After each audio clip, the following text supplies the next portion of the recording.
Bueno, habíamos cerrado nuestra sesión del día miércoles con las leyes del pensamiento sistémico y habíamos terminado en la... Ustedes me pueden confirmar si están viendo la presentación, es que no me quiere dejar Sí, la ver. vemos. Sí, Sí, la señora. vemos. Es que yo la monitoreo en el celular y no me está dejando ver si está o no está.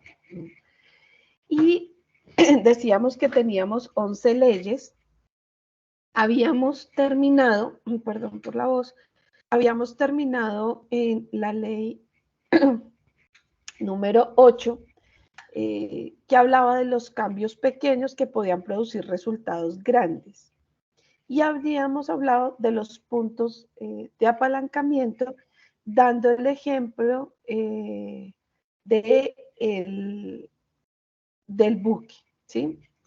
Y de cómo, si viramos hacia el lado derecho, la popa del buque va a girar hacia el lado izquierdo, ¿sí? Y cómo existe un timón sobre timón, donde en un buque de grandes dimensiones, ese timón más pequeño es el punto importante de apalancamiento, ¿sí? Eso como una metáfora de esta ley del pensamiento sistémico. Después habíamos alcanzado a hacer referencia a la novena ley alrededor de cómo se podían alcanzar dos metas aparentemente contradictorias. Y decíamos frente a ello, o dábamos el ejemplo, de cómo en una empresa incluso podemos nosotros apostarle a costo y a calidad como dos metas de una misma política de producción de un bien o un servicio, sin necesidad de entender que son metas contrarias o antagónicas a nuestra política de producción en una organización, sino que mirada de manera sistémica, incluso no solo podríamos lograr las dos metas, sino mejorar una política laboral al interior de la organización, y cómo mejorar esa política laboral, teníamos trabajadores más satisfechos e incluso reducir el ausentismo, los bajos niveles de productividad, entre otras cosas, ¿sí? Y en conclusión decíamos que antes de decir que los objetivos se anteponen o compiten por los mismos recursos, debíamos entender el sistema completo y encontrar las relaciones existentes entre dichos objetivos y las acciones tendientes a alcanzarlos. Ahí habíamos cerrado nuestra sesión y vamos entonces a hablar de nuestra décima ley del pensamiento sistémico. Esta ley se enuncia como dividir un elefante por la mitad no genera dos elefantes pequeños. Y hace referencia a que dividir un problema no necesariamente nos va a mejorar las posibilidades de solucionarlo, sino por el contrario, al fraccionarlo, se pierde la posibilidad de realmente apalancar, dado que el punto de palanca va a quedar diluido. Es decir, la mirada sistémica que nosotros le podemos dar a un problema complejo es lo que nos permite detectar dónde puede estar el error o los errores del sistema, dónde imprimir ese apalancamiento para realmente lograr una solución. Aquí en esta ley podemos traer a colación nuevamente el ejemplo en torno a la partida de ajedrez entre varias personas que ya habíamos mencionado en la sesión anterior. Y es que permitir que cada uno haga un movimiento puede generar que el resultado de la partida de ajedrez, de la actividad como tal, no va a ser de ninguna manera exitoso, ¿sí? Aun cuando de un solo lado participen varias personas que sean grandes jugadores, porque es que cada uno va a hacer un movimiento de acuerdo con un plan de juego que va a involucrar incluso movimientos posteriores, pero que una vez intervenga otro, pues va a cambiar ese plan de juego. ¿sí? Imagínense esas grandes partidas de ajedrez con los grandes jugadores mundiales.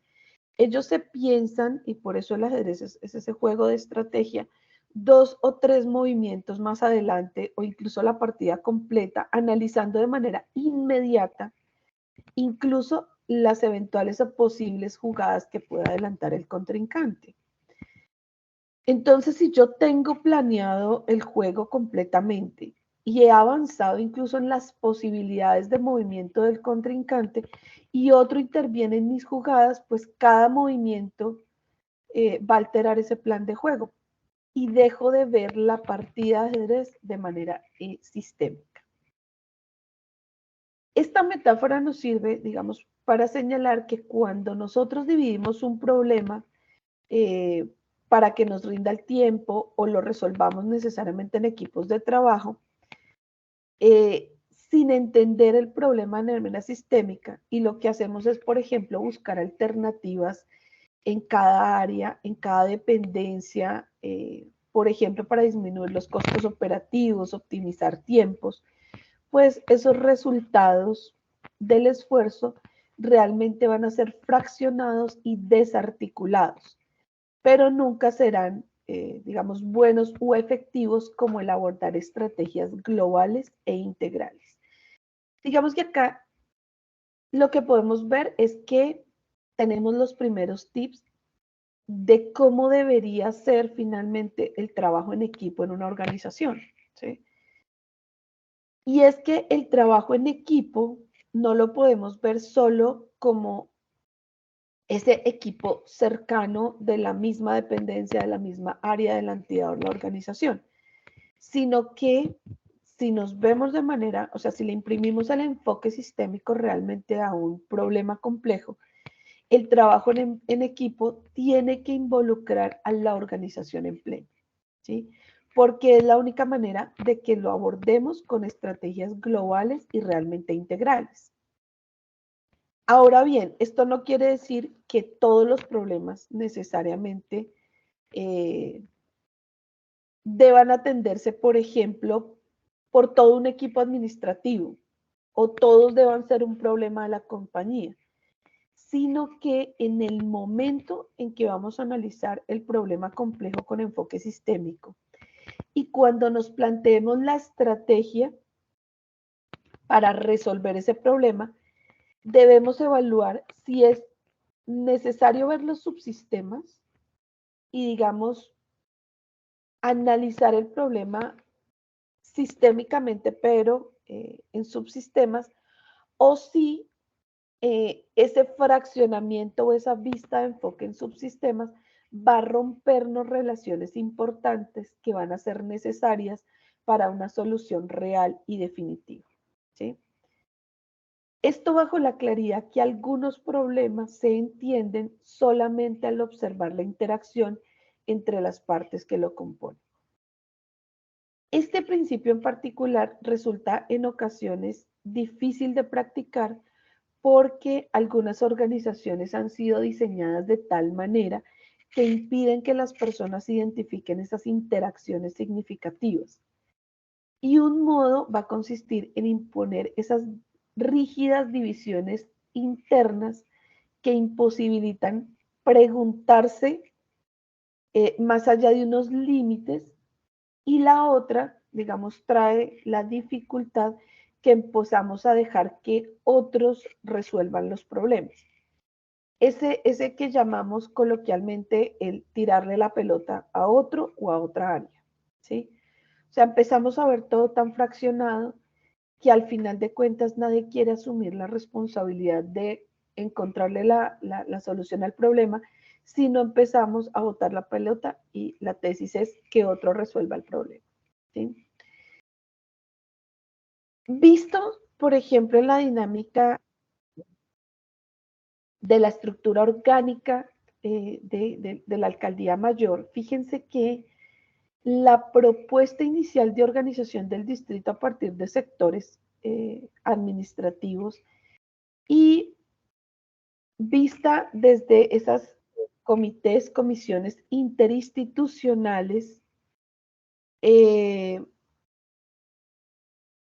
permiten como estructura ver, digamos, los problemas no fraccionados y articular interinstitucionalmente el abordaje de ciertos asuntos en el distrito, ¿sí? Esto un poco para que analicemos y veamos cómo el pensamiento sistémico puede ser aplicado desde la lógica de la gerencia y la gestión pública, incluso cuando nos planteamos esa estructura orgánica, ¿sí? Si uno analiza esa estructura en relación eh, con otros entes territoriales, se van a encontrar ustedes que la dinámica es totalmente distinta y que en eso el Distrito Capital, desde que se formuló esa última reforma administrativa, que la conformó por esos sectores administrativos, digamos, en el fondo tuvo esta dinámica alrededor de la articulación interinstitucional, visto los problemas sistémicos para llegar a soluciones. Esto dado que la dinámica de descentralización o de autonomía administrativa malentendida puede llevar a esa dinámica de que cada quien se enfoque desde su misionalidad en los problemas sin verlos de manera sistémica, ¿sí? Esto para que, digamos, podamos observar cómo en la práctica sí es posible encontrar una aplicación práctica a la tesis de este pensamiento sistémico. Hasta acá, ¿alguna pregunta, algún comentario de esta ley en particular?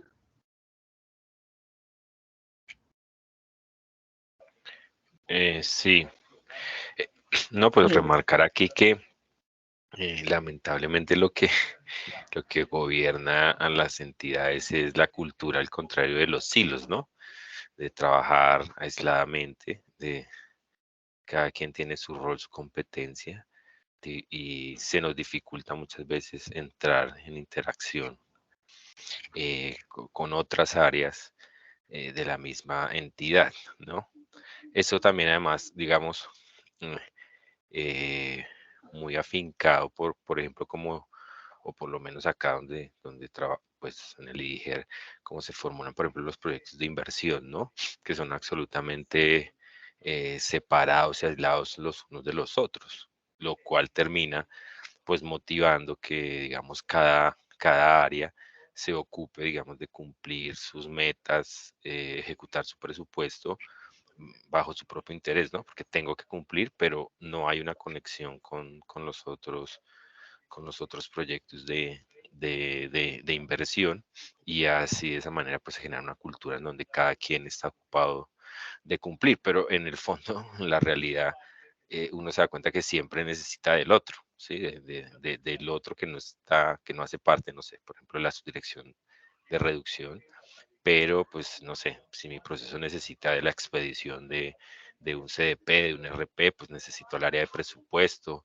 Si necesito un estudio o un concepto jurídico, pues voy a necesitar de la oficina asesora de planeación jurídica, pero el principio sobre el cual se formulan las cosas es de la separación, del aislamiento, ¿sí? En donde cada quien se ocupe de su meta, y eso dificulta mucho el mismo logro de las metas, porque pues muchos sienten que no, eso es una meta suya, no, pero es que yo necesito de usted para, no, pero eso es como un problema suyo, no mío, y yo digamos, le ayudo, porque además se considera que es que siempre se le está haciendo un favor al otro, y no se entiende que es que hacemos parte de un mismo engranaje, ¿sí? Para que todo funcione. Entonces, sí, sí, lamentablemente esa cultura del silos, de dividir, de separar, de aislar. Yo siempre contaba acá una anécdota del primer día que llegué a trabajar en el IDIGER, 1 de febrero del 2019. Yo sé que muchos ya me la han escuchado, y es que esa vez me posesioné y la persona que dirigía el instituto en ese momento, hace ya 15, 5 años, pues nos llamó a mí, a otro compañero que también se posesionó, y nos entró ahí a la oficina de ahí, que quedaba al lado ahí de donde nos posesionamos. el mensaje que esa persona nos dio ese día es, aquí cada quien trabaja en lo suyo, cada quien se ocupa de lo suyo. Imagínense, ese fue el primer mensaje que me dio quien dirigía el instituto, digamos, para hablarlo en términos del sector privado. Es como si el CEO o el presidente de la compañía, el día que entras a trabajar, te dice, mire, usted viene acá a hacer lo suyo y no hable con nadie más. Ese fue el mensaje, el primer mensaje que me dieron en el IDIGER cuando entré a trabajar a mí y a ese compañero, fue ese. Entonces, imagínate, por fortuna, pues obviamente no le hicimos caso, como decimos usualmente, e hicimos todo lo contrario. Pero ese son ese tipo de discursos los que se manejan lamentablemente en el sector público. Digamos que esa anécdota de Edwin, súper importante, y más allá de lo anecdótico, y él dice que la ha repetido, es que hay que seguirla repitiendo, porque son esos ejemplos claros de cómo no debe actuarse en el sector de lo público. Y un poco, lo que se continúa señalando es siempre la necesidad, y un poco hacia donde lentamente debíamos ir, y es a quienes dirigen las entidades públicas también tengan procesos formativos alrededor de estos temas. O sea, uno siempre va a entender que los cargos de dirección tienen un alto componente o incidencia alrededor de lo político, ¿sí? Y digamos que en los cargos de libre nombramiento y remoción eso será siempre muy normal. No obstante, lo cierto es que lo que uno debería entender es que independientemente de esos cargos, uno tendría que tener gente muy formada alrededor de lo público. O sea, un poco el discurso de la profesionalización del sector público no debe ser visto solo sobre los niveles profesional, técnico, asistencial y de los servidores de carrera, sino que como los directivos y asesores también tienen unos niveles altos de profesionalización sobre el servicio público, ¿sí? Sin embargo, pues tampoco es un tema de esos asuntos muy sencillos y en todo caso, uno debería pensarse cómo empieza a requerirse unos niveles de experiencia importantes, por lo que uno termina viendo, sin ánimo de ser crítico de una entidad o de una situación en particular, sino en general del servicio público, uno empieza a ver que ciertos cargos de dirección en el Estado, en vez de subirle los requisitos para profesionalizar y digamos que esas cosas no sucedan, terminan es bajándola. Yo no sé si ustedes alguna vez han visto manuales de funciones de ciertos cargos directivos, ¿sí? Entonces, podría pensarse que se requieren menos o son menores los requisitos para ser secretario de despacho que para ser profesional especializado grado 27, ¿sí? Y así es. Y digamos que eso obedece como decíamos, a un componente político, pero ¿por qué no pensarse la administración de lo público? Y esto lo digo de manera propositiva, es en también elevar los requisitos y profesionalizar ese nivel directivo, ¿sí? Porque ese nivel directivo es el que da los lineamientos de la planeación estratégica, define con su equipo los objetivos estratégicos y permitirá que ese tipo de asuntos no sucedieran, ¿no? O sea, todo eso pensarse alrededor de cómo profesionalizar todo el sistema de lo público sin desconocer la particularidad de esos cargos de libre nombramiento y remoción, pero sí generando unos niveles de responsabilidad alrededor de la dirección del servicio público. Edwin, dame un segundo, creo que Diana habías levantado la mano. No sé si vas a intervenir antes que Edwin. Sí, no, de hecho nosotros lo hemos vivido, digamos, a nivel de las subdirecciones. Nosotros hemos tenido seguramente quienes llevan mucho más tiempo en el IGER y algunos que llevan varios añitos, más de una administración, o que esta administración nos mostró que es ver varios gerentes a la vez. uno ve la diferencia entre el que tiene la calidad de conocimiento desde el orden gerencial, cómo logra, digamos, tener como esa visión sistémica, un poco más empresarial de liderar. Cuando el que viene y hace veces de subdirector, sabe operativamente de la tarea, cómo se vuelve casi que hay veces un pequeño autoritario, un pequeño mandón al cargo, porque pues su rol no ha sido preparado en liderar, y liderar implica un ejercicio y una responsabilidad mucho más grande que los cargos. De hecho, nosotros en algún momento, cuando hubo tanta rotación de subdirectores, llegó uno en particular, y nuestra preocupación en su momento, y que lo manifestamos por escrito, fue como un cargo de subdirector no tiene unas especializaciones y maestrías culminadas, no porque, digamos, sino desde la comprensión que le implica eso al gerente o al subdirector en aras de liderar un grupo, muchas veces un grupo cualificado. El liderar en eso es una planta enriquecida, y es que pese a que a esos profesionales universitarios uno se encuentra que son profesionales especializados en su mayoría. Entonces eso hace que sea rica su planta, pero cuando el que los dirige es empobrecido a nivel de gerencia, pues no jalona muchas cosas, y uno lo encuentra.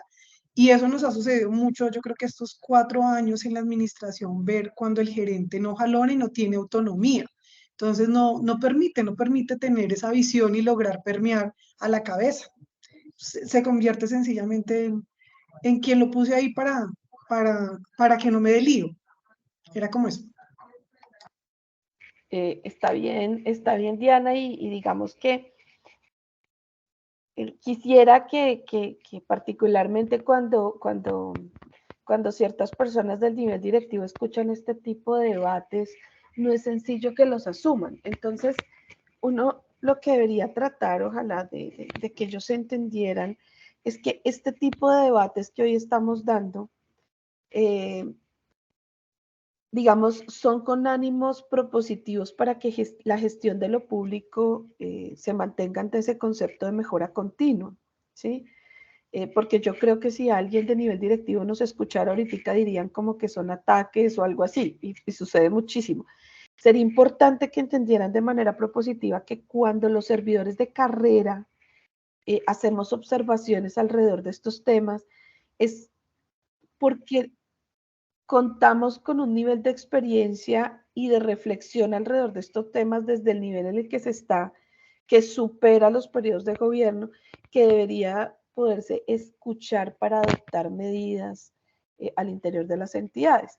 Y decíamos frente a otra de las leyes que a veces el problema de creer que tenemos la verdad y llegamos como Mesías no es sencilla de manejar, pero esas también son las particularidades de los seres humanos.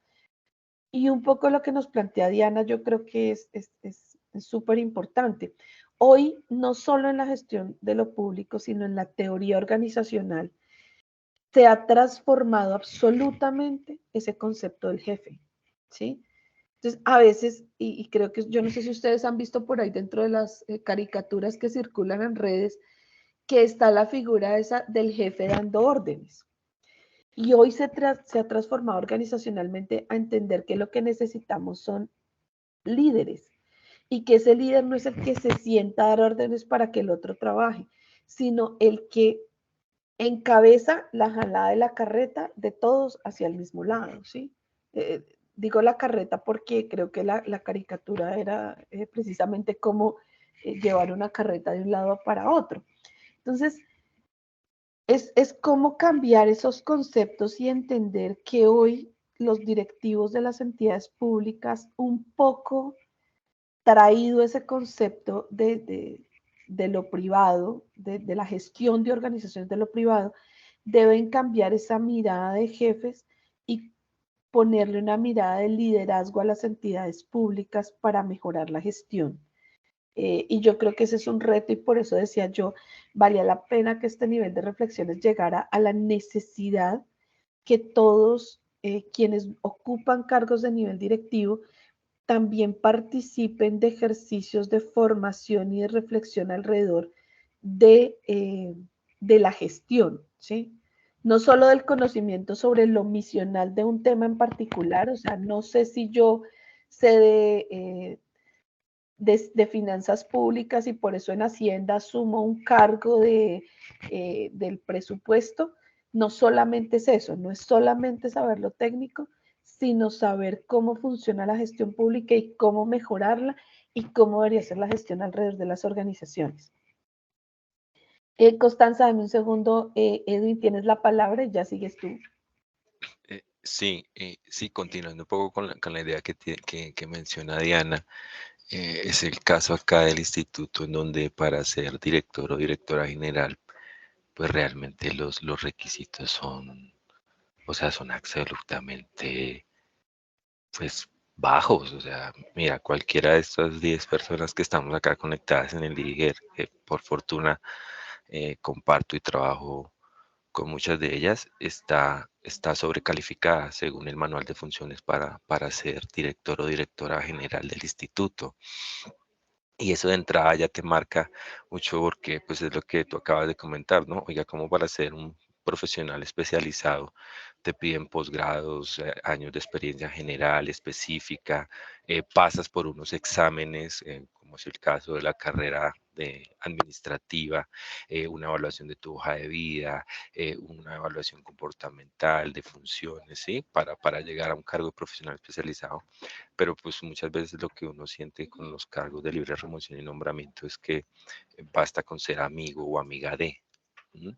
Y eso es absolutamente frustrante, porque si hay algo que yo creo es que la carrera administrativa no existe. Eso es un cuento que nos han metido, porque ¿cuántos de los que hacemos o pertenecemos a la carrera administrativa realmente tenemos la expectativa de un día llegar a ser, por ejemplo, o digamos un día pasar a ser subdirectores o subdirectoras y luego, por ejemplo, llegar a ser director o directora general del instituto? Realmente las posibilidades yo les diría que es casi cero, ¿sí? Pero son personas, acá de hecho hay conectadas varias que tienen varios años de, ya creo que más de 10 años trabajando en el instituto, formados con mucha experiencia, pero la posibilidad de llegar a ser un día siquiera subdirector o subdirectora son casi cero, ¿sí? Entonces ese cuento de la carrera no existe, porque además, por ejemplo, para avanzar en la carrera administrativa en términos de aumento, digamos, de subir de grado o de pasar de técnico a profesional, de hecho ayer lo comentaba el Departamento Administrativo del Servicio Civil del Distrito, la única posibilidad es mediante concurso de méritos, y ese es un principio constitucional que casi realmente no se cumple en la carrera administrativa del nivel directivo, ¿sí? Y eso tiene un costo muy grande para quienes, digamos, hacemos carrera pública administrativa, porque esa posibilidad real está lejos si tú no abandonas, digamos, este sistema de la carrera y te vinculas a otro tipo de sistema, que podría ser ya el sistema de relaciones políticas y otro tipo de relaciones que son las que marcan la posibilidad real de llegar a esos niveles. Y dos, el segundo comentario que quería hacer es que hablando de esto que estamos viendo, realmente, por ejemplo, yo hace 4 años pensaba que quien debería ser nuevo director o directora en su momento tenía que ser alguien que supiera gestión del riesgo, con experiencia, con conocimiento en la materia y tal. Y hoy 4 años después, estoy absolutamente convencido que ojalá la persona que nombre no tenga ni idea de esto, ojalá no tenga ni idea, pero que sea una gran líder, un gran líder con conocimiento en gestión del cambio, en pensamiento sistémico, ¿sí? Que entienda, digamos, el valor de las personas, del talento humano, de quienes trabajamos en esto. Ojalá, de verdad, llegue una persona de esas, porque hemos tenido los supuestos expertos en la gestión del riesgo y realmente no cumplen las expectativas ni las necesidades tanto de la entidad como de la ciudad. Era eso. Hay Bueno, otra ahí cosa, hay, discúlpame, dime, quería tranquilo. hacer una última, es que quería hacer una recomendación. Eso también, aquí varios de los que están me han escuchado esta recomendación, pero realmente lo recomiendo mucho porque me encanta y para mí ha sido un gran elemento de aprendizaje y es un podcast que se llama Hackers del Talento Humano. Se los recomiendo mucho, mucho, de verdad. Allí hay unos casos geniales de gente que, bueno, cuenta sus historias, principalmente el 99% son historias de personas del sector privado. No he escuchado la primera entrevista de alguna persona del sector público, eso dice mucho, y que cuentan estos procesos. Y son muchísimos los casos en donde precisamente eso que acabo de decir se cuenta, ¿no? Personas que no tienen ni idea, llegan a ser vicepresidentes de no sé, X cosa, pero al principio cuando les dicen, oiga, usted va a ser el vicepresidente, le ofrezco ser tal, la gente dice, no, pues yo no tengo ni idea de eso, no sé nada. Y lo que les dicen es, no es que no necesitamos que sepa, usted tiene algo que no tiene un experto, y es, no sé, liderazgo, compromiso, una cantidad de variables que están por encima de a veces de ese conocimiento técnico. Lo demás, pues llega por medio del aprendizaje y pues además, no sé, si usted va a ser vicepresidente financiero, pues no sé, tiene 100, 200 personas técnicas que están ahí haciendo el trabajo y lo que necesitamos es que se lidere ese equipo y se potencie más, ¿no? Lo recomiendo de verdad, lo pueden encontrar ahí en Spotify, en Google Podcast, en Apple Podcast. Es genial, a mí me encanta, todos los días escucho un capítulo y bueno, es súper recomendado. ¿Es el que te dice Hackers del Talento Humano con Ricardo Pineda? Ese es que lo estaba buscando. Lo estaba buscando. Y hay algunos cortos, o sea, 50 minutos. Sí, hay de todo, 30 minutos, hasta de 2 horas, bueno, hay muchos y a lo largo de los años ha ido cambiando la dinámica. Recientemente está lanzando como pequeñas píldoras, hacks que llama, ahí son los últimos, son de 10 minutos, él habla ahí, da como algunas recomendaciones, pero de verdad es genial, a mí me encanta y de verdad que a mí me ha servido mucho en mi proceso de, digamos, de formación. Tiene de todo, hay cosas buenas, malas, pues, criticable, perfecto no es, pero hay unas historias de verdad encantadoras, encantadoras y súper motivadoras. Pero lo que me extraña es que son 300 y pico capítulos, yo he escuchado como 260 y no he escuchado la primera entrevista a un gerente del sector público. No sé si es que no los conoce o no hay, pero bueno, todos han sido del sector privado colombiano, latinoamericano y bueno, del mundo. Entrevista a gente pues de grandes empresas internacionales como también de Latinoamérica y de Colombia. Es súper interesante. Vamos a escucharlo, Edwin, gracias. Constanza, tienes la palabra. Bueno, gracias. Es un poco ya, creo que se ha planteado en el entendido que... Constanza, espérame que se te apagó el sonido. Aquí ya. Pareciera ser que en el sector público la meritocracia para los directivos no aplica.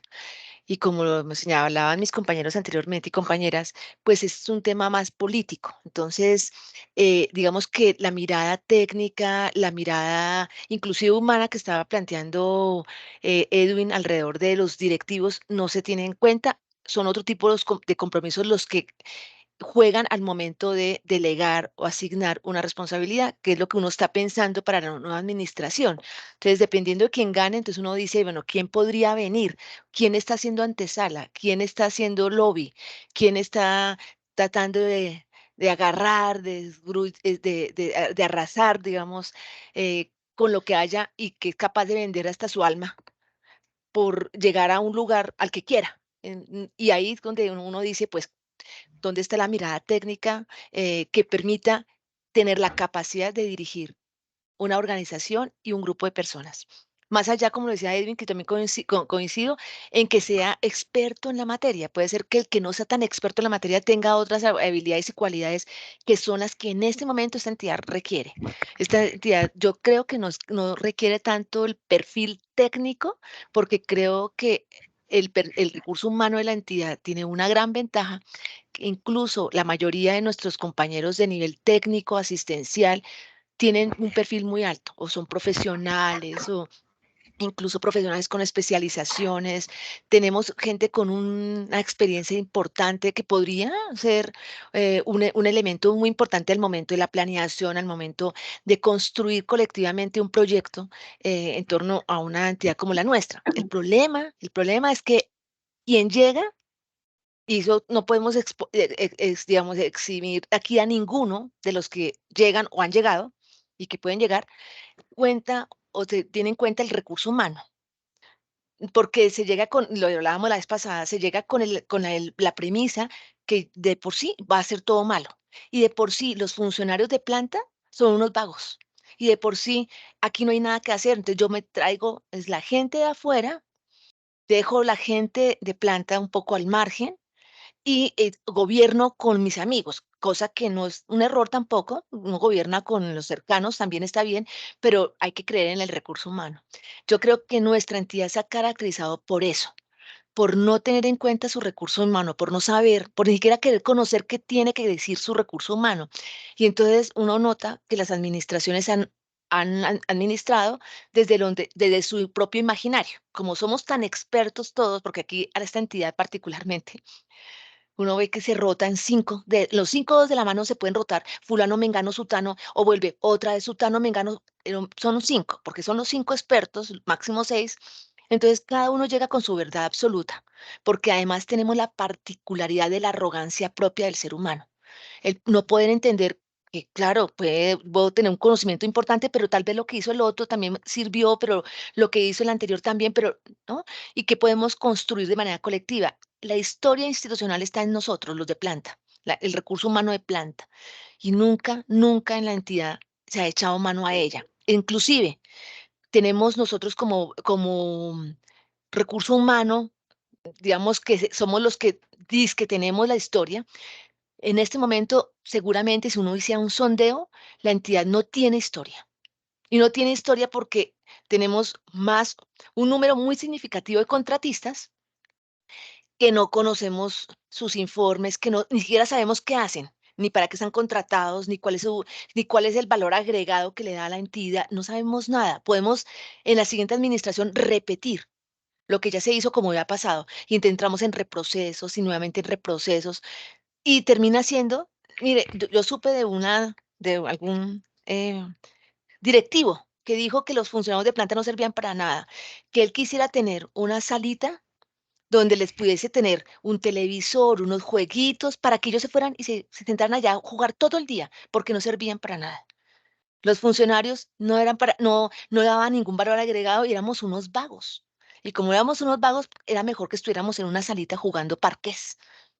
Entonces, esa es una mirada tan miope, pero no es el único. Puede ser que los otros no lo hayan dicho, pero lo piensan. Y entonces uno lo ve en la vida diaria. Yo particularmente llevo en la entidad desde el 2012.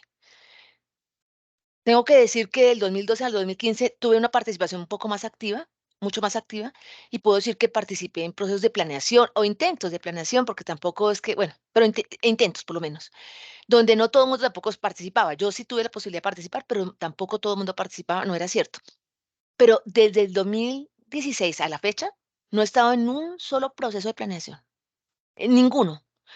El proyecto, por ejemplo, que yo, no sé qué es lo que yo hago ahí, pero no sé, que soy yo sola, yo con yo, no tengo a nadie más, sino soy yo, ni siquiera aparece en el plan, los planes de acción de la entidad, anuales. No, no, yo no reporto metas, nada, nada, no existe.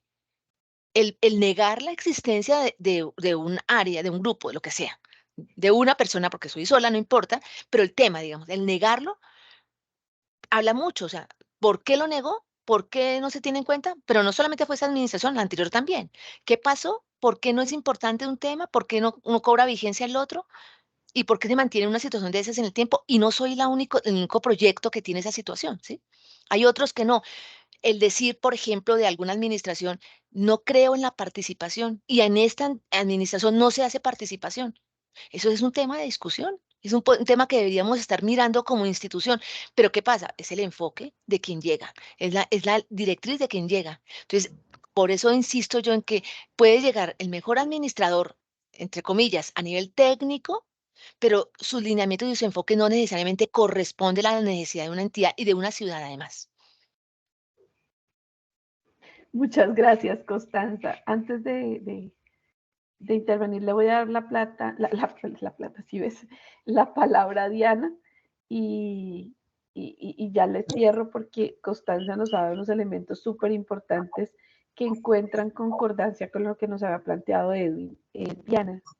Sí, solo un chascarrillo para liberar la mente es en relación, por ejemplo, lo que escriben, que sé que uno de los dedos va a venir, y mi postura es de pensar que, de resistirme en que puedan ser los mismos, no porque sean malos, sean buenos, sino por algo que me pasó en la universidad, y es lo que puede imprimir las personas. Yo tenía, en la universidad donde estudié, había un docente que llevaba muchos años, llamaba Roberto Parada, y dictaba estadística.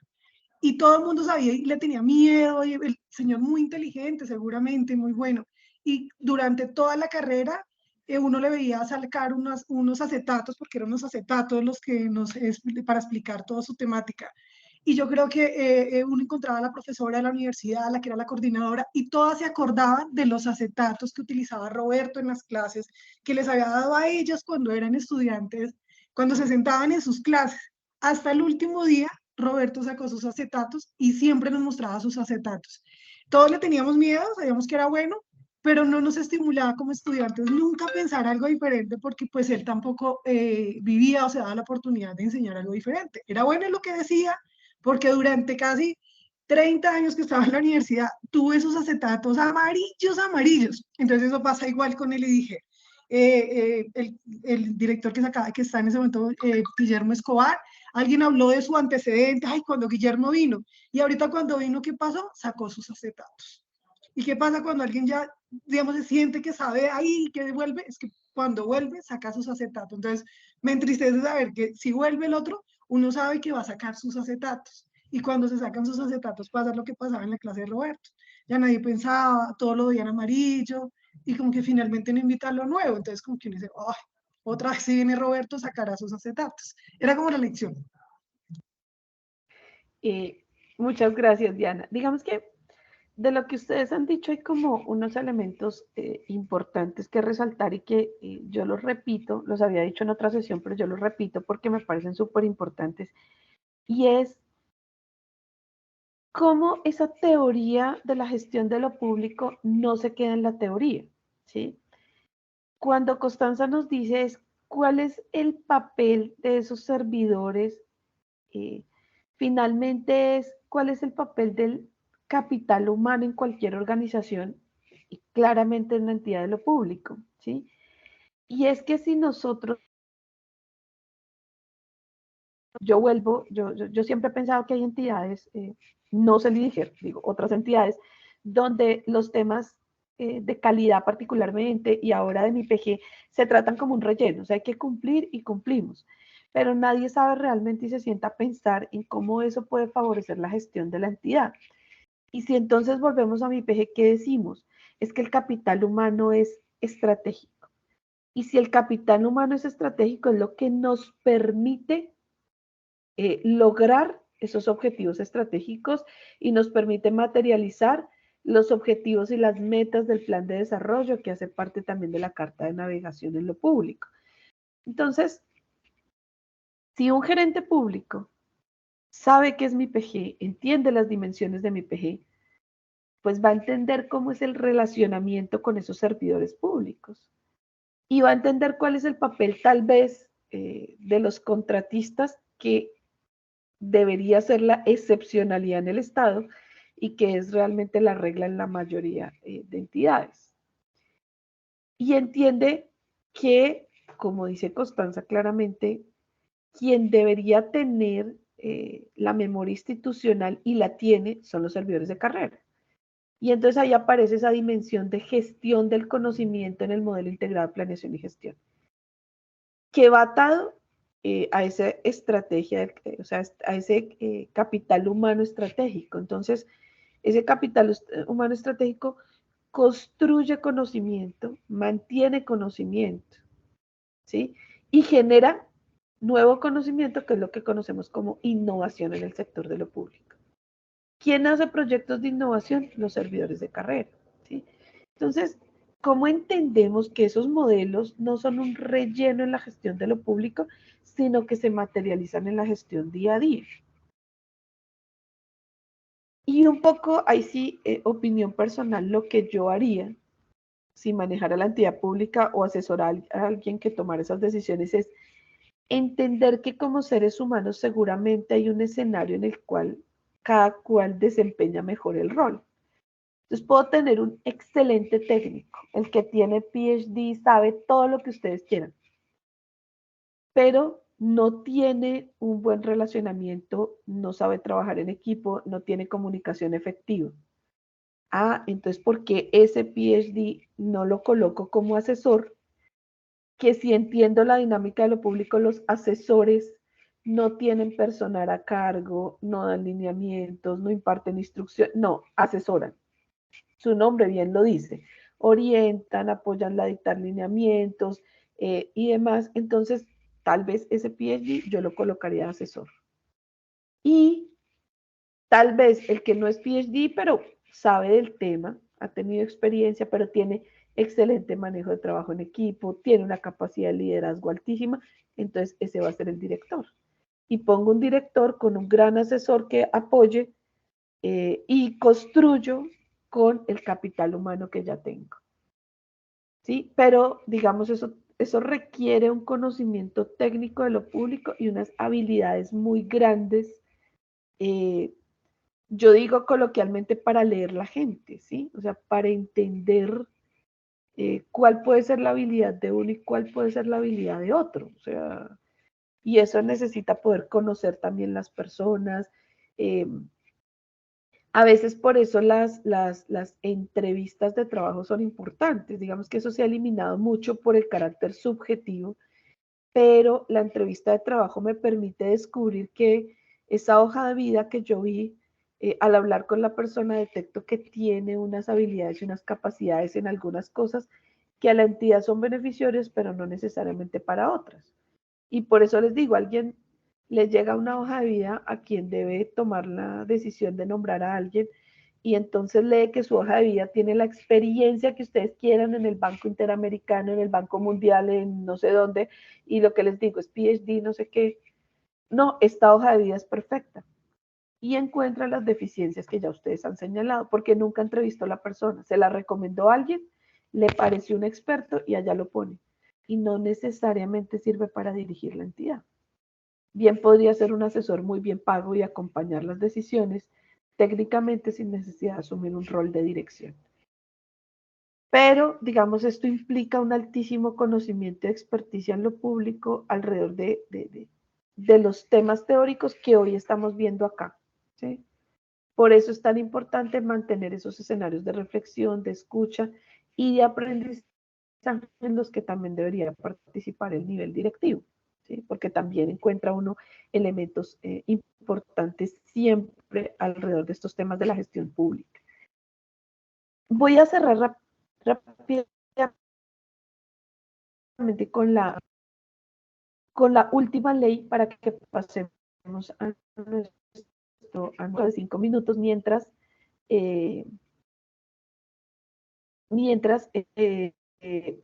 cerramos el tema de las leyes del pensamiento sistémico. La última ley del pensamiento nos habla, o está señalada como no hay culpa, ¿sí? Y es que lo que sucede generalmente, ubicamos las responsabilidades de nuestros problemas fuera de nosotros y en el entorno. Una cosa bastante humana, y digamos, es como le echo la culpa a los demás que están a mi alrededor y no entiendo que la responsabilidad es mía o fue mía.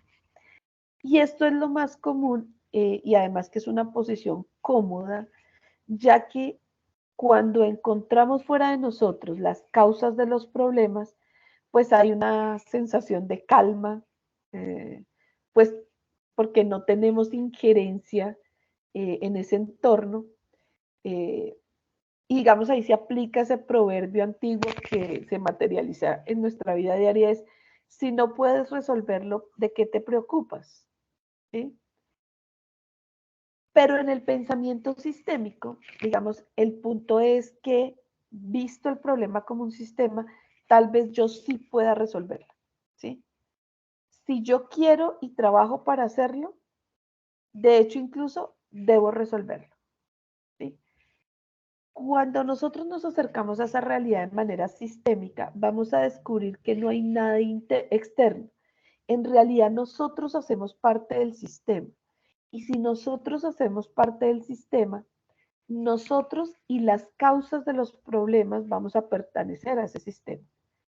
Y en ese caso, no deberíamos entonces ubicar la culpa fuera de nosotros, sino asumir nuestra responsabilidad frente a las acciones que hemos tomado y que desembocaron en la situación o en el problema complejo. ¿Qué significaría asumir nuestro diario a partir de ese pensamiento sistémico? Y es que vamos a asumir nuestras responsabilidades y a trabajar para resolver los problemas o para aportar a la solución de esos problemas que en otro momento habríamos dicho que era responsabilidad de factores externos y los habríamos visto como ajenos a nosotros. Y dirían los pensadores del pensamiento sistémico que ese es el precio a pagar por ser pensadores sistémicos. En el fondo, ¿qué termina siendo? Que asumimos un rol protagónico y de mayor compromiso en lo que hacemos diariamente, ¿sí? Y en este punto, digamos, ese compromiso alrededor de lo que hacemos nos pone en mayor trabajo alrededor de eso que hacemos o de cómo vemos nuestra labor en las entidades, ¿sí?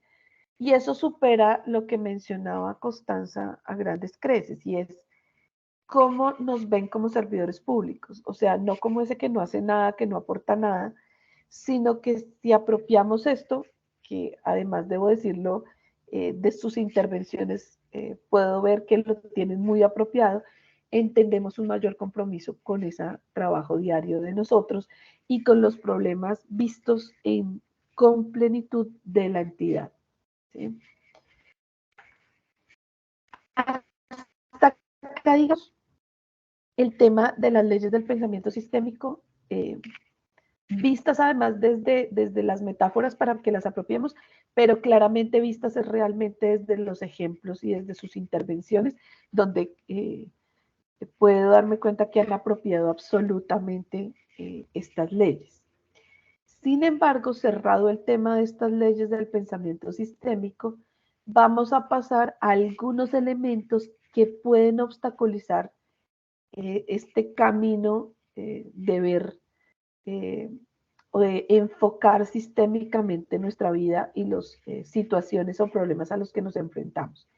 Y vamos a ver entonces cuáles podrían ser esos obstáculos del pensamiento sistémico con el ánimo de conocerlos para poder establecer estrategias que nos permitan combatir esos obstáculos y lograr en serio transformar nuestra manera de ver, digamos, en el fondo, nuestra manera de ver el mundo, porque el mundo también es donde desarrollamos nuestra vida. Antes de darnos los 5 minutos, Constanza, ¿vas a intervenir? Sí, señora, sí, es que esta ley me parece muy importante en el entendido que, claro, a nosotros nos corresponde también una responsabilidad frente a la situación que se genera. Hablando a nivel institucional, claro, uno puede ser pasivo, extremo, intermedio o activo al extremo también. Y es también uno ver, no quedarse, digamos, es la dinámica más común, es que hay mucha información que se construye y se teje en el corredor. Y hay poca posibilidad de encontrar disposición también entre nosotros y nosotras para hacer construir otros espacios y otras maneras. Cuando hay la posibilidad de hacer, yo, claro, también lo entiendo porque tengo que decir que pasé también por esos momentos, no termino de superarlos, pero lo pasé y es estar uno rodeado de miedo. El miedo es un elemento que nos inmoviliza, que nos paraliza. Entonces, pareciera ser que hablar, decir, proponer, me genera a mí exposición, me siento amenazada o amenazado, la poca posibilidad de uno pensar que en efecto, primero, se logre algo, pero segundo, pues que yo también soy un actor protagónico o protagónica dentro de este escenario. El podernos, digamos, como comprender, reconocer y aceptar que somos protagonistas de nuestra propia historia, de lo que se construya o se deje construir, permitiría que también asumiéramos desde otro lugar las dificultades que hemos identificado, porque esto no es la primera vez que lo hemos hablado, en otros espacios, en tantos corredores que nos han escuchado decir, comentar, pero entonces uno se pregunta, ¿y esto cómo lo hemos tramitado hacia otro lugar? Hemos encontrado algunas maneras, seguramente no son suficientes, no, y puede ser que no sean las únicas, pero lo cierto es que nos está pasando lo mismo que la anterior ley. Dividimos el elefante pensando que podíamos conseguir dos iguales y no es cierto. Nosotros entonces se minimiza, digamos, una situación, se mira desde diferentes lugares allá aislados y nunca hay una manera de congregar y buscar espacios para mirar que inclusive lo que yo estoy pensando, lo que yo puedo estar proponiendo, lo que yo puedo estar proyectando, podría ser un potencial, un punto de arranque importante que contribuyera al beneficio de la entidad y de nosotros y de la ciudad. Entonces, creo que hay ahí, yo creo que es que el mayor problema que tenemos los seres humanos es el miedo. Y lo digo de verdad desde el conocimiento, lo viví, lo padecí, a mí me falta todavía trabajar mucho más en el miedo, pero el miedo nos paraliza.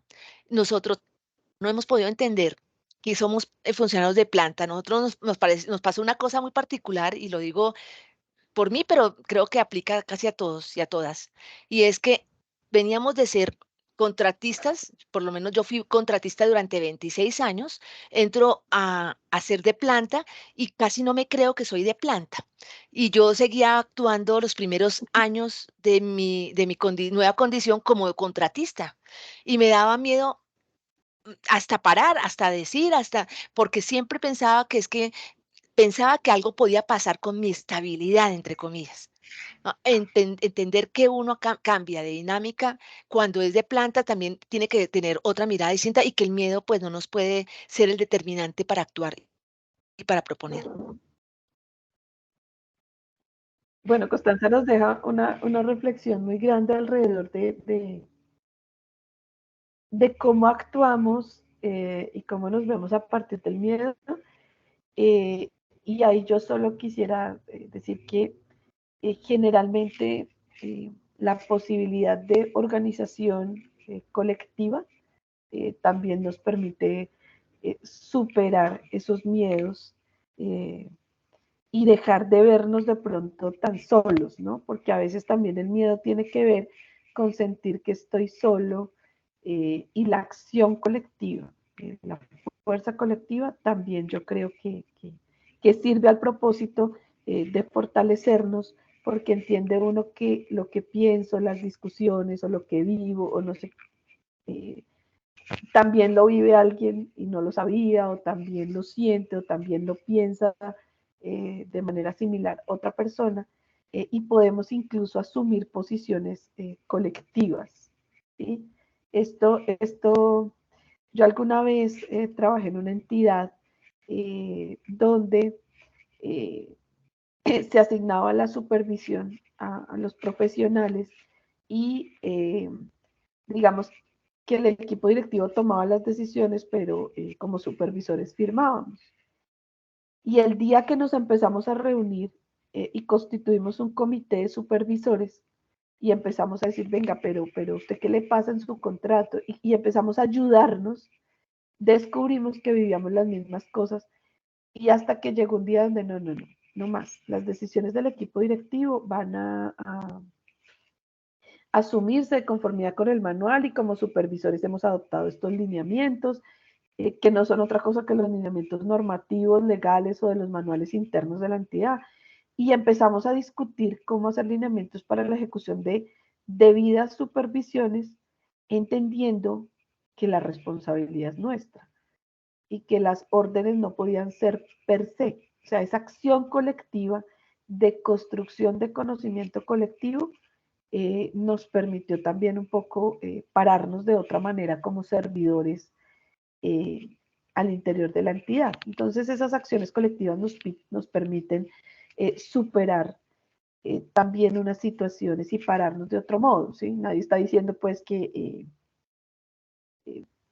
vamos a no seguir directrices o qué sé yo, pero la posibilidad de construir colectivo también nos quita mucho esas taras a veces que uno se impone individualmente como nos las plantea Constanza. Muchas gracias, Edwin nos estaba comentando en el chat para que todos lo leamos. Nos vamos a, tengo las 8:18, nos tomamos los 5 minutos para el café y tomar agua y a las 8:23 vamos a continuar con los obstáculos del pensamiento sistémico en contraposición con las leyes que acabamos de ver del pensamiento sistémico. Entonces nos encontramos en 5 minuticos, 8:23 para continuar.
Bueno, disculpenme un segundo, me demoré 2 minuticos más, pero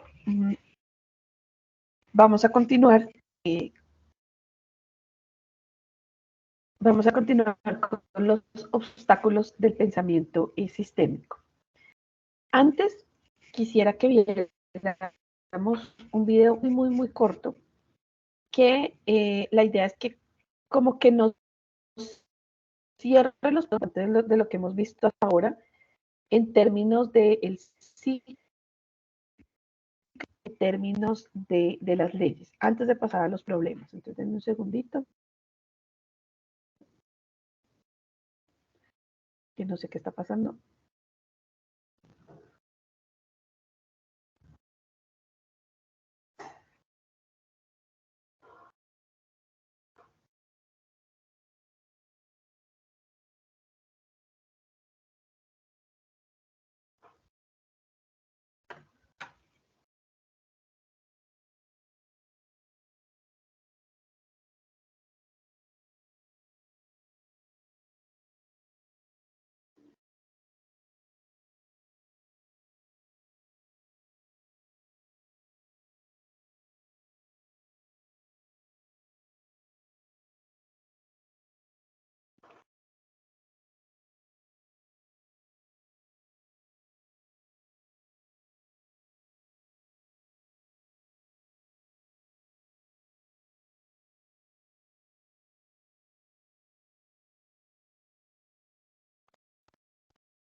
Listo, estoy pendiente del chat si de pronto hay problemas de sonido o algo. Y ya colocamos. Cuando hablábamos del problema sistémico de la carrera armamentista durante la Guerra Fría, vimos que la mejor forma de ver el sistema completo y el problema sistémico completo era analizarlo en círculos. Solo así podíamos ver claramente que tanto la Unión Soviética como Estados Unidos, buscando más seguridad, lo que generaban era un mundo más inseguro. Por eso era mejor verlo en círculos. El círculo es la mejor manera de representar los sistemas y también los problemas sistémicos. Ahora, pero ¿cómo se construyen estos círculos? Para construirlo vamos a necesitar 3 herramientas o 3 ladrillos. Veamos cuáles son. La primera se llama realimentación, que se divide en 2. Realimentación reforzadora y realimentación compensadora. Esos son 2 ladrillos. Y la segunda es la demora o el tercer ladrillo. ¿Qué es la realimentación reforzadora? Pues estos son los motores de crecimiento. No sé si se recuerdan de la primera ley del pensamiento sistémico que estudiaron, ¿no? Los problemas de hoy son resultados de las decisiones de ayer. Ayer tomamos decisiones que van creciendo y se van compensando. O también la otra ley que decía, entre más presiono, más presiona el sistema. Esa también es una realimentación reforzadora. Hago lo mismo una y otra vez y los problemas van creciendo. Por eso la realimentación reforzadora son los motores del crecimiento. Cada vez que algo crece, sea bueno o malo, estamos ante una situación de realimentación reforzadora. También puede ser al revés. No solamente algo bueno, como dije, sino también algo malo. La aceleración de el éxito o la aceleración de la decadencia. Veamos un ejemplo de realimentación reforzadora. Cuando usted vende un producto y el producto es muy bueno, genera comentarios positivos de sus clientes que están satisfechos. Ante estos comentarios positivos hay nuevos clientes y usted vende más. Y a medida vende más, hay más comentarios positivos, están más satisfechos sus clientes y usted sigue vendiendo más. Cuando usted vende más, hay más comentarios y así sucesivamente. Se parece mucho a un círculo que le llamábamos en lógica el círculo virtuoso.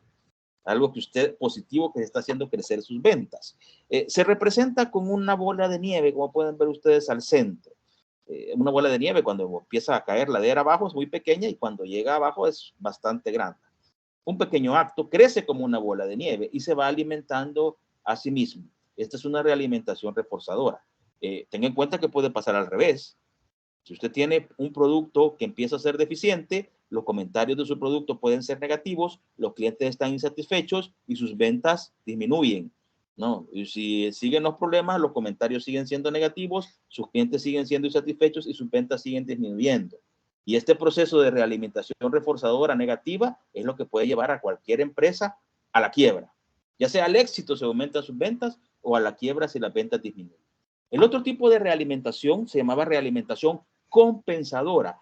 La realimentación compensadora es aquello que estabiliza, cuando hay una conducta que tiende a la estabilidad, ¿no? Si lo que usted busca es el equilibrio, seguramente usted buscará la realimentación compensadora. Por ejemplo, aquí hay un proceso compensador, ¿no? Es buscando la estabilidad. Es si usted siente frío o calor. ¿Qué pasa si usted siente calor y empieza a disminuir la temperatura?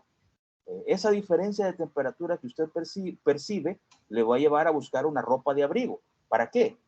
Para equiparar la temperatura corporal a algo que usted maneje mejor o se sienta mejor. Si el frío sigue aumentando, seguramente buscará otra ropa de abrigo más gruesa. ¿Qué es lo que está buscando usted? Compensar, ¿no? El símbolo del proceso compensador es el que está al centro, es la balanza, porque lo que se busca en el ciclo compensador es el equilibrio. A veces el equilibrio parecerá ser que es muy común, pero lo más común en los sistemas es que se muevan, es que crezcan o decrezcan. Pero llega un punto en que el equilibrio puede ser deseable. Y si lo deseamos, tenemos que hacer algo para mantenerlo. En este caso, para mantener el equilibrio de la temperatura, la ropa de abrigo se convierte en el elemento esencial para mantener ese equilibrio. Vamos a ver después otro proceso compensador. Cuando analicemos el ladrillo de la demora, que es el segundo ladrillo, aunque realmente es tercero porque la realimentación se divide en dos, reforzador y compensador. La demora, como dice la leyenda en esta diapositiva, son interrupciones en el flujo de influencia que hace que las consecuencias de los actos emerjan gradualmente. ¿Se recuerdan de aquella ley del pensamiento sistémico que decía que los actos que hacemos hoy no necesariamente van a tener consecuencias inmediatas en el tiempo y en el espacio? Pues a eso se refiere la demora. Y lo podemos explicar fácilmente con este otro proceso compensador. Como ustedes pueden ver, ahí hay una balanza al centro, eso es un proceso compensador. ¿De qué se trata esto? Se trata de cuando usted tiene un grifo de agua caliente, ¿no? Imagínese que usted está tratando de poner el agua caliente. Se mete bajo una ducha y abre el grifo y el agua le sale helada. Dice, es el grifo de agua caliente y me está saliendo helada. Y usted viene y lo abre más y le sigue saliendo helada. ¿Qué está haciendo? Está siguiendo un ciclo. Y usted lo abre más. Ese es un ciclo que usted está siguiendo, que es un ciclo no compensador todavía, sino que está realimentando porque está generando más y más agua. Pero lo que usted requiere realmente es agua caliente. Pero entre más abre el grifo, más agua le cae, pero helada. Pero va a llegar un momento en que el calentador de agua empieza a funcionar, está buscando agua caliente, y entonces el agua le cae caliente. Y le cae en un momento en que usted menos lo esperaba y se quema por el agua que le cae. ¿Qué es lo que pasó? Que usted no atendió lo que se llama en pensamiento sistémico demora. Todo proceso va a tener una consecuencia, pero no necesariamente en el mismo tiempo o en el mismo espacio. En este caso, no en el mismo tiempo. Si usted abre el grifo de agua caliente, tiene que esperar un momento, unos minutos a esperar que el agua se caliente y le llegue a la ducha con una temperatura más alta. A eso se refiere. El ciclo es compensador porque ya cuando le incluimos la demora, lo que usted está buscando es una temperatura deseada. Está jugando con los grifos para que entre el agua helada y el agua caliente usted encuentre la mejor temperatura que busca. Pero tenga en cuenta que cada vez que mueva la perilla del agua caliente, tardará un momento ya sea en hacerse más caliente el agua o menos caliente. La demora es la pausa entre nuestros actos y sus consecuencias. Y en los procesos sistémicos casi siempre existe demora. La demora se representa como un quiebre en el círculo sistémico. Ustedes pueden ver ahí dos líneas que quiebran o que interrumpen el círculo sistémico y a eso se le llama demora. Con estos 3 ladrillos vamos a poder construir los arquetipos, que son las representaciones de los sistemas y los problemas sistémicos. Eso lo veremos en la próxima clase.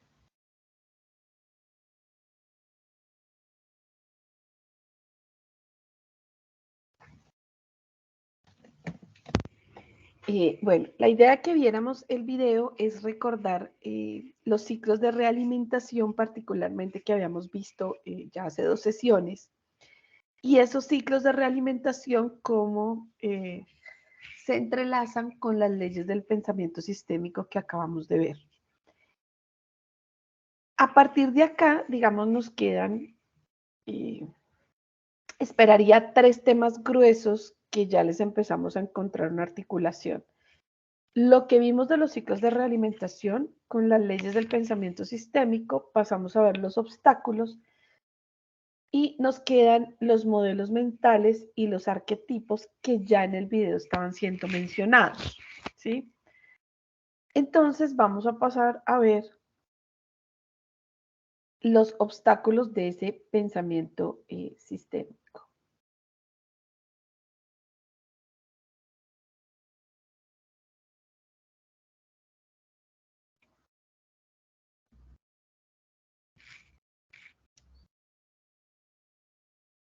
Si nosotros consideramos esa capacidad de aprender como un elemento vital para la supervivencia de las organizaciones, vamos a considerar que las barreras en el proceso de aprendizaje se van a convertir en esos obstáculos que debemos superar si queremos sobrevivir en el futuro.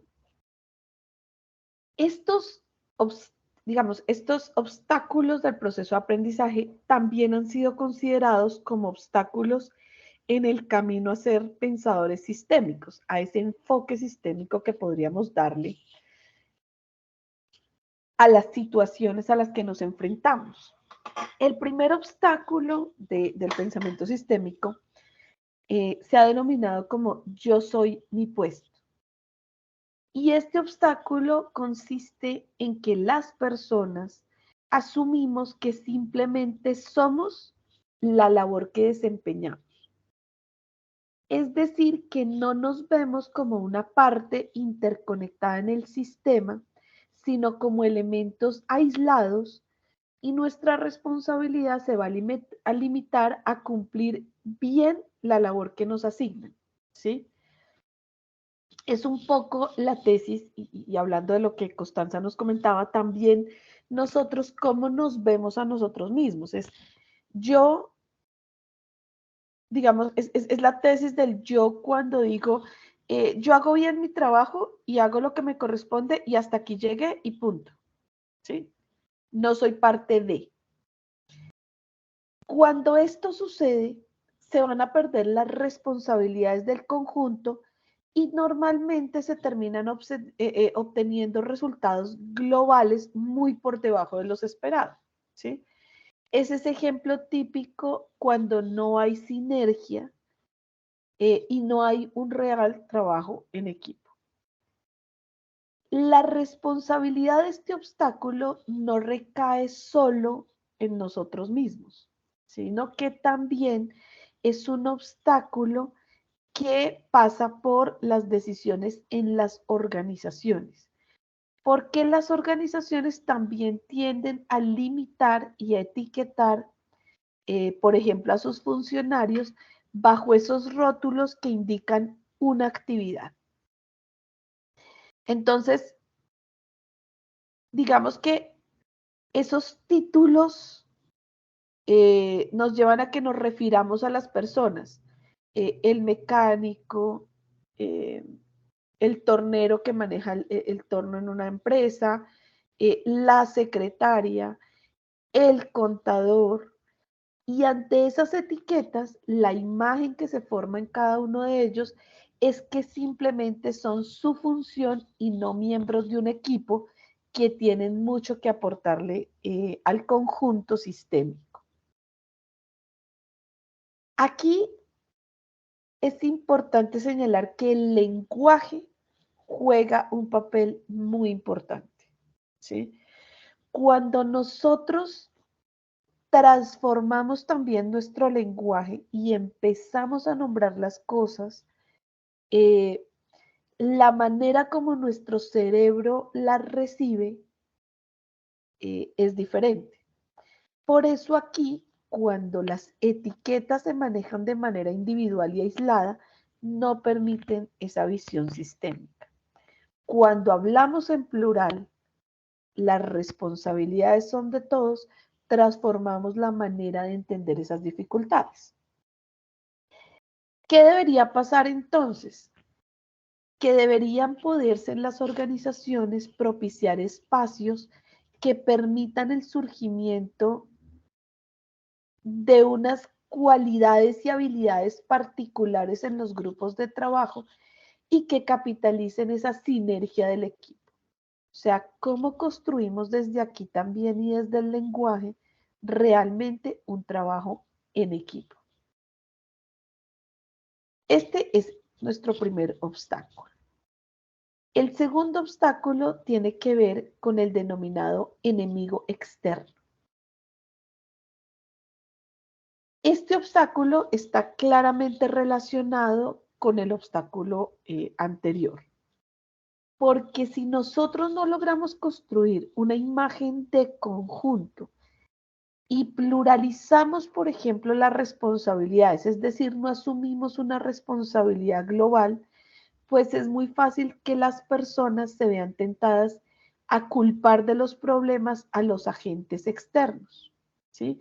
Es esa tesis siempre de la culpa no solo es de los demás, sino que estaba fuera de mi alcance porque es de un agente externo, ¿sí?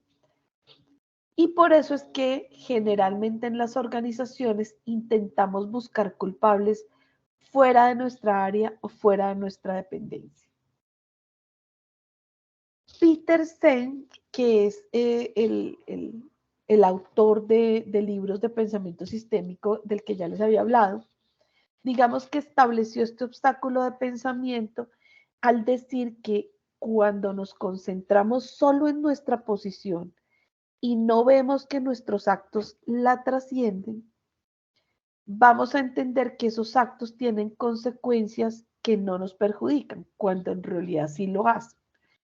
Y empezamos a incurrir en el error de pensar que estos problemas tienen un origen externo, ¿sí? Y en realidad tal vez lo que nos vamos a encontrar es con la metáfora de la sombra, ¿sí? La persona es perseguida por su propia sombra y pues jamás va a poder deshacerse de ella, ¿sí? O sea, el problema está ahí. Pero cuando nosotros en el pensamiento sistémico empezamos a tener claridad que somos parte del todo, somos parte del sistema, que no hay nada en realidad externo, entonces asumimos las responsabilidades de manera compartida y más que buscar culpables, lo importante es trabajar en la búsqueda de soluciones. Esto es una transformación de nuestro pensamiento y de cómo asumimos las cosas, que no es sencilla porque el normal de los seres humanos no trabajamos así, ¿sí? O sea, siempre la primera parte de una reunión para abordar un problema es poder señalar el culpable, ¿sí? Cuando no nos enfocamos en buscar la solución de manera compartida y compartiendo las responsabilidades en esa solución, ¿sí? Si no nos enfocamos en buscar al culpable. Y eso es una tendencia general que impide que le imprimamos el enfoque sistémico a las dificultades y a los problemas. Nuestra tercera ley del pensamiento sistémico es la que se denomina la ilusión de hacerse cargo. Esto tiene que ver con las transformaciones en el mundo de lo laboral, ¿sí? Y es que generalmente una de las palabras más de moda dentro del ambiente laboral, tanto empresarial, privado como en el sector público, es la llamada proactividad, ¿sí? Cada vez que un jefe, no un líder, nos quiere exigir más, nos venden la idea que hay que ser más proactivos, ¿sí? Y es algo que vivimos pregonando, cómo ser más proactivo, cómo las personas debemos hacernos cargo de las situaciones antes que la afloren los problemas, ¿sí? Sin embargo, dentro de la lógica del pensamiento sistémico, debemos ser cuidadosos porque esa proactividad en realidad puede ser una reactividad disfrazada contra el denominado enemigo externo que acabamos de ver, ¿sí? En general, ¿qué entendemos como una persona reactiva? Es quien espera que un hecho suceda para tomar una acción. Cuando una persona es reactiva en el trabajo, se supone que siempre va a estar más preocupada por el entorno, pues va a reaccionar con intensidad y siempre está a la expectativa de una respuesta después de un suceso. O sea, siempre estás realmente a la espera de lo que sucede para reaccionar.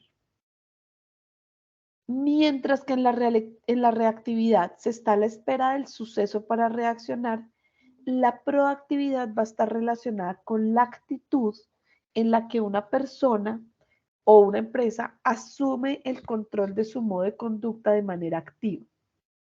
¿Qué quiere decir? Que va a implicar la toma de iniciativas para el desarrollo de estrategias y mejoras en el entorno. Sencillo. La proactividad va a ser la tendencia a hacer algo antes de que sea muy tarde. Y esto es la contraposición de la reactividad, ¿sí?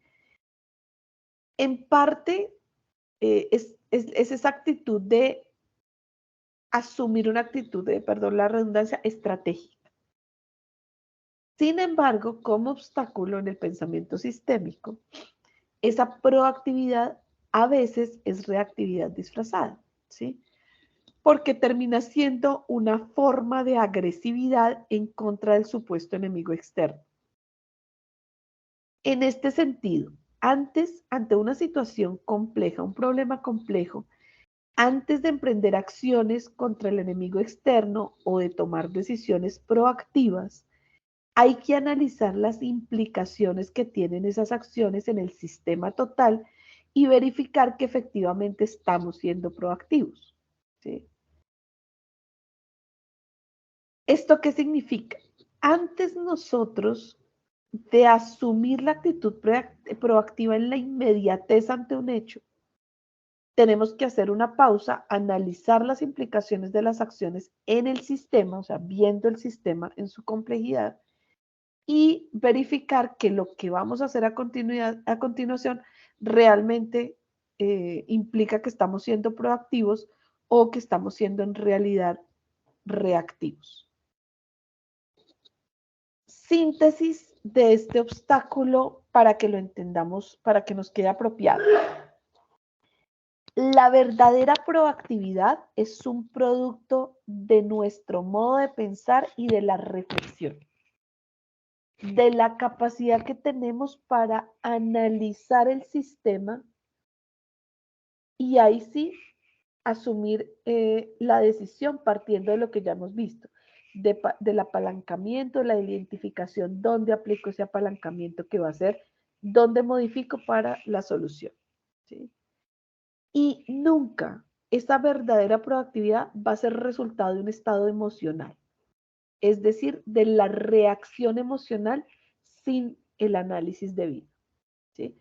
O sea, el pensamiento sistémico pasa por un tema de absoluta racionalidad en la manera como abordamos las situaciones. Nuestro cuarto obstáculo del pensamiento sistémico va a ser la fijación de los hechos. Discúlpame, una pregunta en la tercera.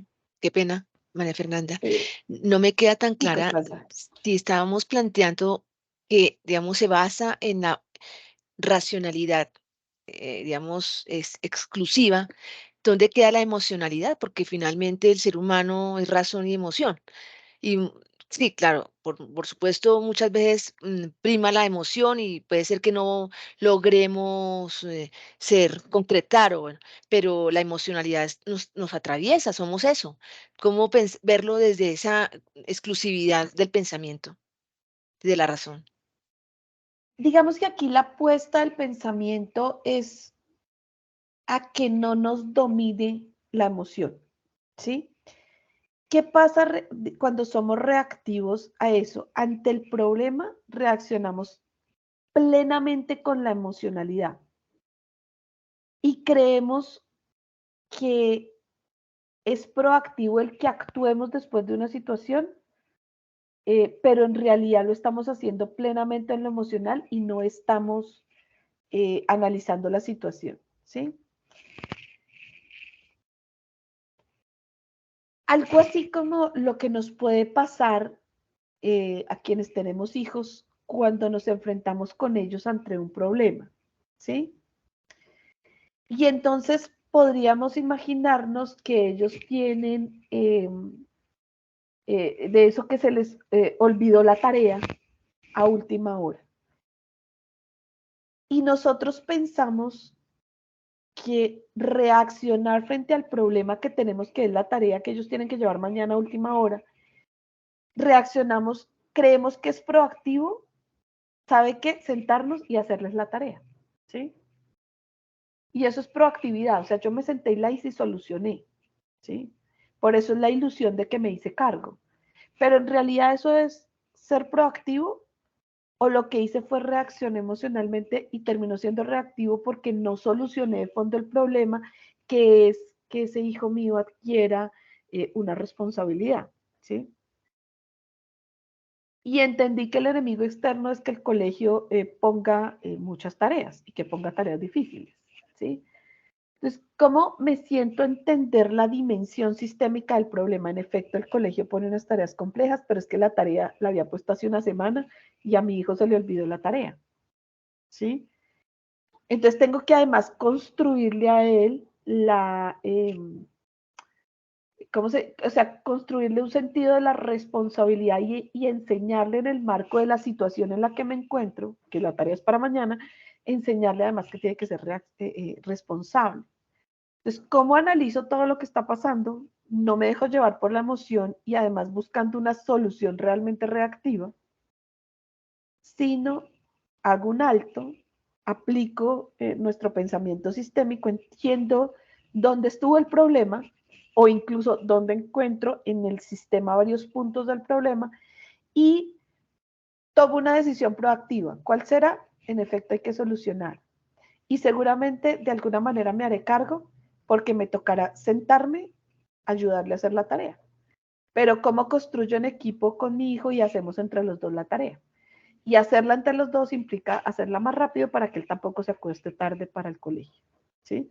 Pero fíjate que entonces no me dejo llevar solo por lo emocional y termino tomando decisiones reactivas, que incluso, por ejemplo, en el caso que estoy colocando como una metáfora, puede llevarme hasta incluso perder la paciencia con mi hijo, ¿sí? Porque entonces terminamos en medio de todo pegando en grito y en ocasiones como papás incluso lo que no debe pasar, que es un golpe, porque me desesperé y asumí que el estado emocional de la dificultad en la que me encontré en un momento eh, y depresión me dejé llevar, ¿sí? Entonces es un poco eso, es un pensamiento racional que no desconoce lo que tú dices, que somos seres humanos y que las emociones nos atraviesan, pero no nos de, ante la situación compleja, es que es generalmente la reacción, la manera como reaccionamos, que termina siendo esa manera de reaccionar impulsiva. Me dejo llevar 100% por lo emocional eh, y no entiendo que esa aplicación del hacerme cargo pasa por el análisis racional previamente del problema y de cómo adopto la decisión posteriormente. ¿Sí? Es un ejemplo coloquial para ver cómo analizamos la situación a la que terminamos enfrentándonos. Más o menos, Constanza. Sí, fui un poco clara con la metáfora del caso. Sí, señora. Gracias.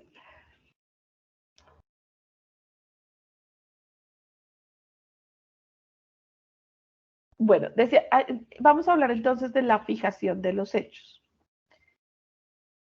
Generalmente nosotros vemos la vida como una serie de hechos y tenemos la tentación de pensar que para cada suceso existe una causa obvia. O sea, esa tesis del pensamiento lineal causa-efecto de manera aislada. Y esto, digamos, nos lleva a explicaciones fácticas realmente sobre las cosas, ¿sí? Digamos que hoy en día la crisis de las organizaciones y de la sociedad son siempre producto de unos procesos lentos y graduales, ¿sí? Y a veces nos dejamos dominar por los hechos inmediatos y a lo sumo, cuando los vemos en la inmediatez, solamente podremos optimizar, pero no crear. Muchas personas, digamos que lo que terminan haciendo frente a esos hechos es que se inmovilizan. O sea, quedan como sin poder reaccionar, buscando los hechos que fundamentan o justifican los acontecimientos, y esto no nos va a funcionar bien si tenemos en cuenta que el pensamiento sistémico no es lineal y que las causas y los efectos se encuentran lejanos en el tiempo. Entonces, no podemos seguir pensando que para cada hecho o acontecimiento existe una causa obvia. ¿Qué pasa aquí? El aprendizaje generativo no se puede sostener en una organización si el pensamiento de la gente está dominado por hechos inmediatos. Si nos concentramos solo en los hechos, a lo sumo vamos a poder predecir un hecho antes de que ocurra para tener alguna reacción óptima, pero realmente no vamos a poder aprender, crear o solucionar los problemas de fondo. Ejemplo de lo que tiende a suceder en el sector público. Pensemos en el análisis de las múltiples marchas y el último paro muy grande que se vivió en el país, si mi memoria no falla, año 2022, ¿cierto? Alguno me corrige, pero creo. 2021, 2022, creo que 2021, perdón. Si uno hiciera, que además sucedió mucho, tanto en quienes estaban gobernando en su momento como en los medios de comunicación, bajo un pensamiento lineal, la gente en gran medida entendió que esa protesta, que además fue liderada en gran medida por jóvenes, que esa protesta tuvo como causa la crisis de la pandemia, es decir, el encierro y las dificultades económicas en el marco de esa pandemia, y que produjo todo lo que sucedió. Pero unos sociólogos particularmente, antropólogos y profesionales en ciencia social, adelantaron análisis a partir, digamos, del pensamiento sistémico, más allá de la causa inmediata que llevó a ese efecto. Y empezaron a plantear que eso que desembocó ahí, claro que la pandemia tuvo que ver, pero que obedecía a unas causas estructurales de mucho tiempo atrás que pasan por la generación de oportunidades a los jóvenes, por oportunidades laborales, por la situación económica. O sea, cuando tú miras el sistema en el conjunto, empiezas a encontrar que yo no estoy ante causa-efecto, sino que en general voy a tener una explicación sistémica para ese hecho y que no es, digamos, la correlación no es uno a uno. Una causa, un efecto, una situación, un hecho. Sino que, y que además no vamos a estar limitados por la inmediatez, ¿no? Estábamos toda en pandemia, generó eso. Sino que estamos ante una cantidad de condiciones que venían sucediendo estructuralmente y que desembocaron o que explotaron además porque nos llegó la pandemia. ¿Sí? ¿Qué implica el análisis sistémico? Que tal vez pensemos que no hubiera explotado de tal manera, no hubiera sido tan fuerte, no, las marchas no hubieran sido tan masivas o tan prolongadas en el tiempo, si la pandemia no hubiera hecho que explotara la situación social en ese momento. Pero tal vez incluso sin pandemia hubiera explotado porque venimos de unos temas estructurales que tienen que ver con las oportunidades que le damos a nuestros jóvenes. ¿Sí? Si nosotros en serio nos pensamos esos análisis de manera sistémica, sin la primera impresión a la que nos enfrentamos, seguramente logramos encontrar soluciones de fondo a lo que estaba pasando y no, digamos, explicar la situación de la manera más facilista, como hecho causa-efecto, que no va a atender el problema real de fondo. ¿Sí? Entonces, digamos que los hechos, ¿cómo nos explican la situación en la que nos encontramos? Voy a terminar la sesión de hoy. Son 7 obstáculos del pensamiento sistémico. Vamos a quedar hoy en el quinto y el lunes explicamos rápidamente los 2 que nos faltan. Pero regálenme estos minutos para que expliquemos la parábola de la rana hervida.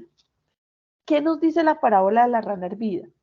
Si tomamos una rana y la lanzamos a una olla con agua hirviendo, la rana inmediatamente va a reaccionar saltando fuera de la olla, porque sus sentidos están alertados por el exceso de temperatura. Pero si en lugar de ponerla en el agua hirviendo, tomamos la rana y la introducimos en una olla con agua a temperatura ambiente, la rana no va a saltar. Y si empezamos a calentar el agua, inicialmente el incremento va a ser muy poco y quizás va a ser agradable para la rana. De tal suerte que cuando la temperatura esté muy alta, la rana estará lo suficientemente adormilada para no poder escapar. ¿Sí? La moraleja de la historia es a la vez simple, pero inquietante si pensamos en las situaciones a las que nos enfrentamos y si nos pensamos en las organizaciones de las que hacemos parte. Y es que generalmente nosotros no estamos preparados para cambios sutiles y graduales. Nosotros estamos acostumbrados a reaccionar generalmente a los grandes cambios, a eventos realmente significativos, pero no a esos cambios sutiles y graduales. ¿Sí? Por ejemplo, en la empresa que hemos utilizado como ejemplo para el análisis de las leyes, un evento significativo puede ser una disminución en las ventas del 10%. Entonces, si en un mes las ventas bajan en un 10%, pues nos vamos a alertar en la empresa y vamos a tomar medidas como las que hablamos en las leyes de ampliar el número de vendedores, qué sé yo, ¿sí? Que debería ser una solución sistémica. Pero si la disminución de ventas es solamente del 0,5%, el 0,2%, pues posiblemente en un mes no las tengamos en cuenta y no la consideremos como algo grave. Pero imagínense una empresa donde cada mes la baja de las ventas es del 0,5, del 0,5, luego del 0,6, luego del 0,7. Al final del año, la sumatoria de los déficits mensuales seguramente nos pueden llevar a una gran crisis. ¿Sí? Entonces, así como el incremento gradual de la temperatura en el caso de la rana finalmente la llevó a la muerte, tenemos que analizar esos cambios leves pero continuos en las organizaciones que las pueden llevar a situaciones realmente comprometedoras e incluso a crisis que ya después no vamos a poder solucionar. ¿Qué deberíamos hacer para superar este obstáculo? Lo que nosotros a veces deberíamos hacer es aminorar el ritmo y empezar a prestar atención no solo a lo evidente, sino también a lo sutil y aquello que puede ser imperceptible. ¿Sí? Digamos que la lección es que no nos vaya a pasar lo de a la rana, que estemos en la comodidad del agua tibia y no alcancemos a reaccionar a tiempo para salvarnos. ¿Sí? Como esta moraleja de la rana es tan explícita, pensémonos para la siguiente sesión, para iniciar la siguiente sesión, si en el sector público, cuáles podrían ser esos cambios lentos e imperceptibles que a veces, de los que a veces no somos conscientes y que nos pueden llevar realmente a una crisis organizacional, ¿sí? Partiendo de esa moraleja de la rana. Hasta aquí nuestra sesión del día de hoy. Nos queda terminar dos obstáculos del pensamiento sistémico y vamos a cerrar nuestro curso el lunes con los modelos mentales, ¿sí? Que con eso cerraríamos todo el ejercicio de cómo cambiar esa perspectiva nuestra de un pensamiento lineal a un pensamiento sistémico. No sé si hasta acá tienen preguntas, comentarios.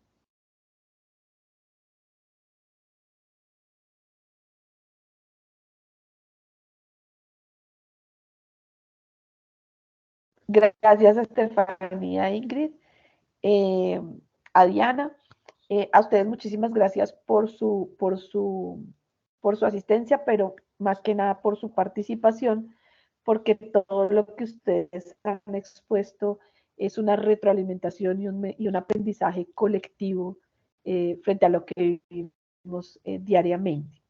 Que tengan un feliz fin de semana y nos encontramos el lunes a las 7. Vale, muchas gracias y feliz día a todos. Gracias, Hasta feliz luego, fin de Diana, semana. feliz resto de día. Muchas gracias, muy buen día.